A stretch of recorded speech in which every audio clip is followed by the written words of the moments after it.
Mabiyayang linggo mga bebs at tayo'y magluto ngayon ng ginisang toge at nagigisa na nga ako nitong pinakuluan kong giniling. Nilagyan ko na rin siya ng sibuyas at ng bawang at hinugasan na rin natin yung ating toge. At yan yung French beans na gagamitin ko. So inilagay ko na at maglagay tayo ng konting tubig para mag-moist lang ng konti.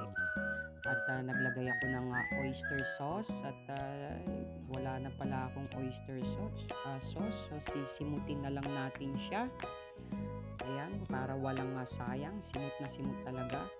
At ayan ang ginagamit kong oyster sauce. Ilagay na rin natin ang bell pepper at yan na. Tapos na. Ganun lang kadali. At meron din akong lumpiang Shanghai. Ang ginamit ko dyan ay pork lomo. Mas gusto ko ang lomo kasi yun ang pinaka-tender na part ng baboy. Kasi ayoko ng mga ginigisa-gisa pa pagka ako'y nagluluto ng lumpiang Shanghai. So, ayan, meron din tayong dinakdakan kahapon. So, kakainin na rin natin yan.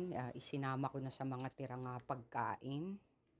At nagluto lang ako ng 2 piraso ng Shanghai kasi gusto ng mga anak ko ay mainit at malutong ang kanilang kinakain. So, ang ganda ng niya, medyo moist yung loob ng lumpia natin. At ay, naku, kahapon ba naman? For the second time, mga PLDT ay offline na naman. So, wala na akong nagawa, kundi ang magpunta na sa bayad center at doon magbayad. Kasi ayoko nagbabayad sa bayad center, gawa ng may 3 days pa yan, lalo na kung meron pa silang non-working days. Baka mamaya maputulang ka, lalo na pasok ka na sa due date. Ay nako. So buti na lang dun sa Robinson ay uh, real time daw. Parang FB may real time. So ibig sabihin pag nagbayad ka, pasok na agad 'yon. Totoo nga naman dahil nag-text sa akin ng PLDT at sinabi nila sa akin na na-accept na nila yung aking bayad. O 'di ba bongga? So yun ang ko, at ako hindi po pwedeng hindi makakapag-Netflix, lalo na't may pinapanood akong series ngayon, yung Fairy. Ay, ang ganda ng Fairy na 'yan.